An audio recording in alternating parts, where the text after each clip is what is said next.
بسم اللہ الرحمن الرحیم۔ السلام علیکم ورحمۃ اللہ وبرکاتہ۔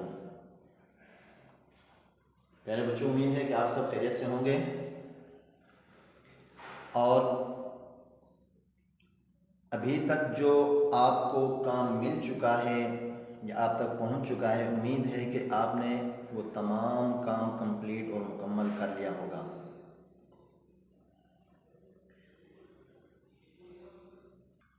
عقیدہ تقدیر کے متعلق جو کچھ ہم نے پڑھا،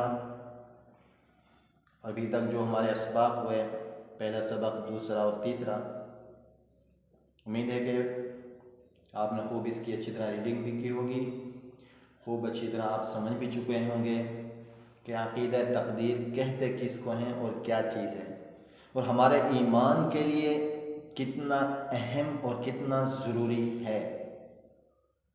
اس کے بعد مشقی سوالات کا آغاز ہوا۔ تقدیر کسے کہتے ہیں، یہ سوال بھی اور اس کا جوابات بھی آپ تک پہنچ چکے ہوں گے، یہ بھی آپ نے مکمل کر لیا ہوگا۔ اس کے بعد دوسرا سوال تھا کہ اچھے یا برے حالات پر مومن کا کیا رد عمل ہوتا ہے۔ اس سوال کو یہ سوال اور اس کا جوابات، اس کے جواب بھی آپ تک پہنچ چکے ہیں، امید ہے کہ یہ بھی آپ نے مکمل حل کر لیا ہوگا۔ تیسرا سوال تھا خالی جگہیں تھی، اس میں 3 جز تھے، الف ب ج۔ پہلے جز میں اسلام کے بنیادی عقائد میں سے ایک خالی جگہ تھی، اسے کہتے ہیں کہ عقیدہ تقدیر بھی ہے۔ عقیدہ تقدیر یہ آئے گا۔ بے تھا ہر اچھا یا برا کام، خالی جگہ تھی، اللہ کے حکم یہ لفظ آئے گا سے ہوتا ہے مومن۔ اس کے بعد ہر یہ لفظ آئے گا، حال میں اللہ کا شکر ادا کرتا ہے۔ یہ تو ہمارے گزشتہ جو اسباق ہمارے گزر چکے ہیں، ابھی تک جو کچھ ہم پڑھ چکے ہیں، اس کا خلاصہ کہ یہ چیزیں ہم نے پڑھی۔ اب ہم جو کرنے جا رہے ہیں وہ ہے عملی مشق۔ ہم نے کرنا کیا ہے، آپ کو نظر آ رہا ہے یہاں سامنے اسکرین پر کہ ایمان مفصل میں ایمان کے ارکان بیان کیے گئے ہیں۔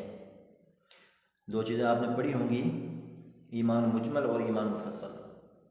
ایمان مجمل میں اجمالی طور پر ایمان کی جو بنیادی چیزیں تھیں، عقائد تھے، اس کا ذکر تھا۔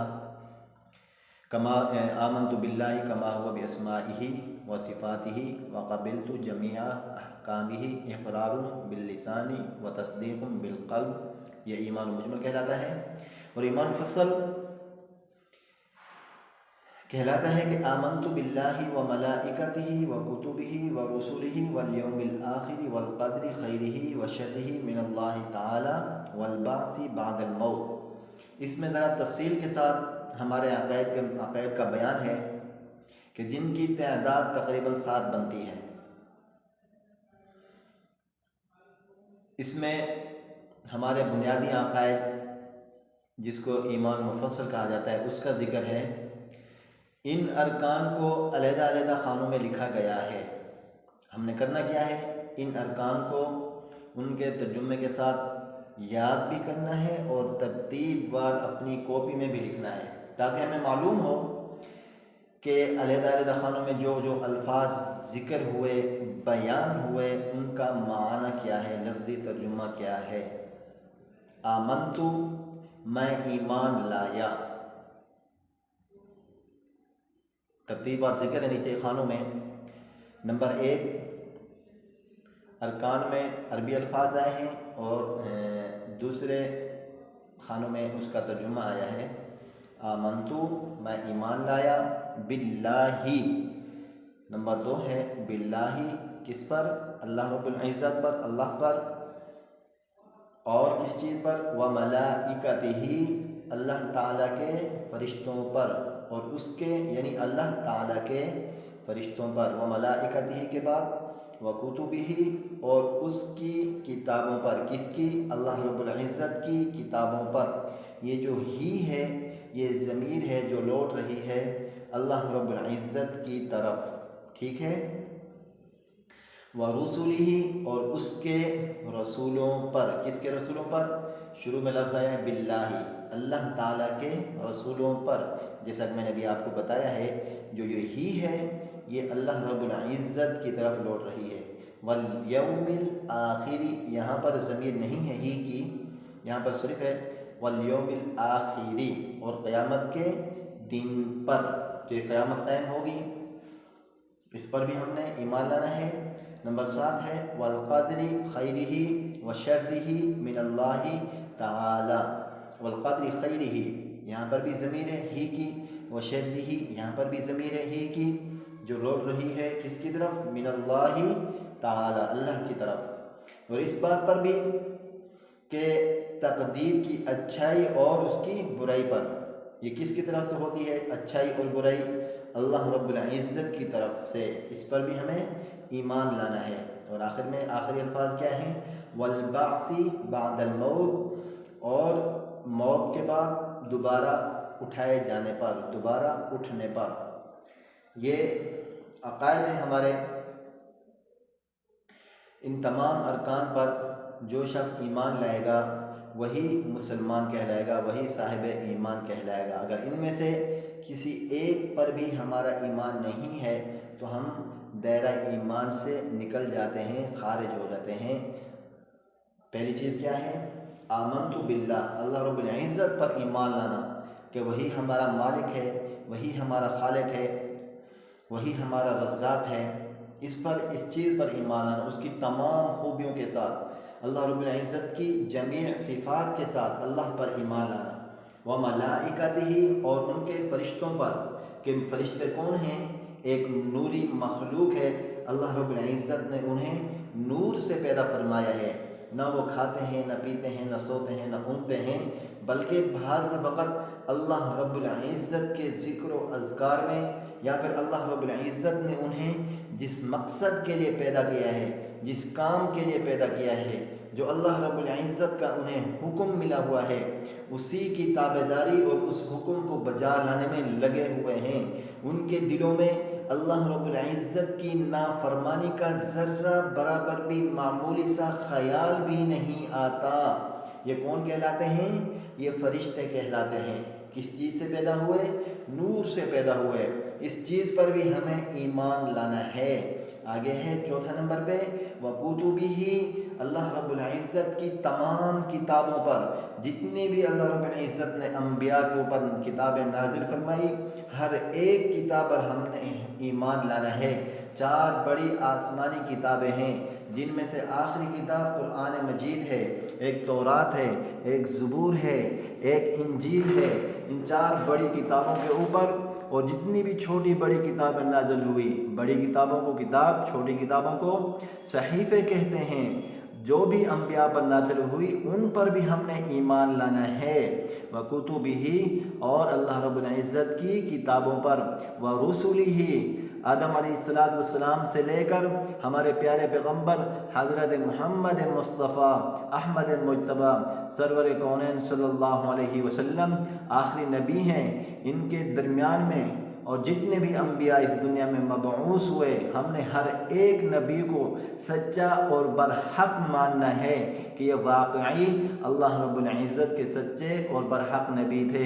اگر کسی ایک بھی پیغمبر کی ہم نے نفی کی تب بھی ہم اللہ رب العزت کے رسولوں کا انکار کرنے والے ہوں گے، دائرہ اسلام سے نکل جائیں گے۔ تمام انبیاء پر جو اللہ رب العزت نے اس دنیا میں لوگوں کی ہدایت کے لیے، لوگوں کی فلاح کے لیے، تاکہ لوگوں کو گمراہی سے نکال کر، نافرمانیوں سے نکال کر انہیں سیدھے راستے کی طرف لے آئیں، اللہ رب العزت کی عبادت اور فرما برداری پر لے آئیں۔ جتنے بھی انبیاء آئے ہم نے سب پر ایمان لانا ہے۔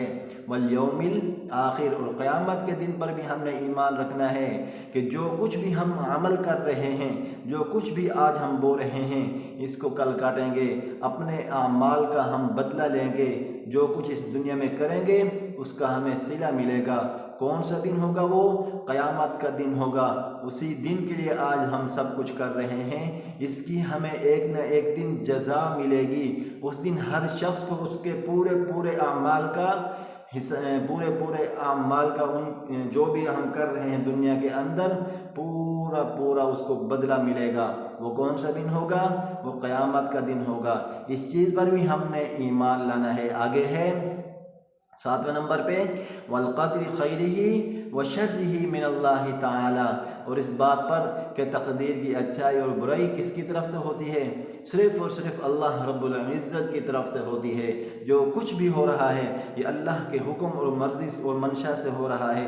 کوئی بھی چیز، معمولی سی معمولی چیز، یہاں تک کہ خشک پتا بھی اپنی جگہ سے حرکت نہیں کر سکتا جب تک کہ اللہ رب العزت کی طرف سے حکم نہ ہو۔ یہاں تک کہ کالی رات میں کالے پتھر کے اندر ایک کالی چیونٹی جب حرکت کرتی ہے، اس کی حرکت کو، اس کے چلنے کو، اس کے رینگنے کو ہمارا خالق اللہ رب العزت اس کی آہٹ کو سنتے ہیں، اس کی معمولی سی حرکت کو بھی۔ اس چیز پر ہمارا ایمان ہونا چاہیے۔ آگے ہے نمبر 8 والبعث بعد الموت، اور جب جو کچھ ہم کر رہے ہیں اس دنیا سے چلے جائیں گے، اس کے بعد پھر ہماری زندگی ہے۔ موت کے بعد ہماری روح نکل جائے گی۔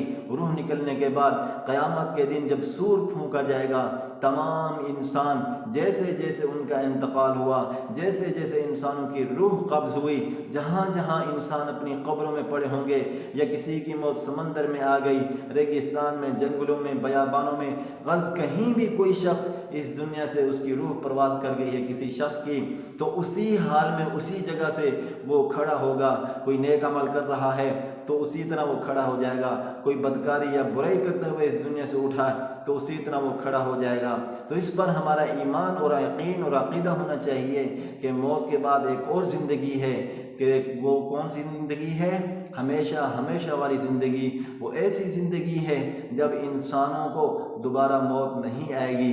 اس پر بھی ہمارا ایمان ہونا چاہیے، اس پر بھی ہمارا مضبوط یقین ہونا چاہیے، اس پر ہمارا عقیدہ ہونا چاہیے۔ یہ وہ تمام چیزیں تھیں جس کا ایمان مفصل میں ذکر کیا گیا ہے۔ یہ آپ سب نے، تمام بچوں نے، تمام اسٹوڈنٹس نے اس کو یاد بھی کرنا ہے، اور جس طرح یہ آپ کو سامنے اسکرین پر نظر آ رہا ہے، اسی ترتیب پر آپ نے اپنی کاپی میں اتار کر اس کو زبانی بھی یاد کرنا ہے۔ یہ تھا ہمارا آج کا سبق۔ اللہ تعالیٰ ہم سب کو سمجھنے کی، عمل کی توفیق عطا فرمائے۔ اللہ رب العزت ہم سب کا حامی و ناصر ہو۔ السلام علیکم ورحمۃ اللہ وبرکاتہ۔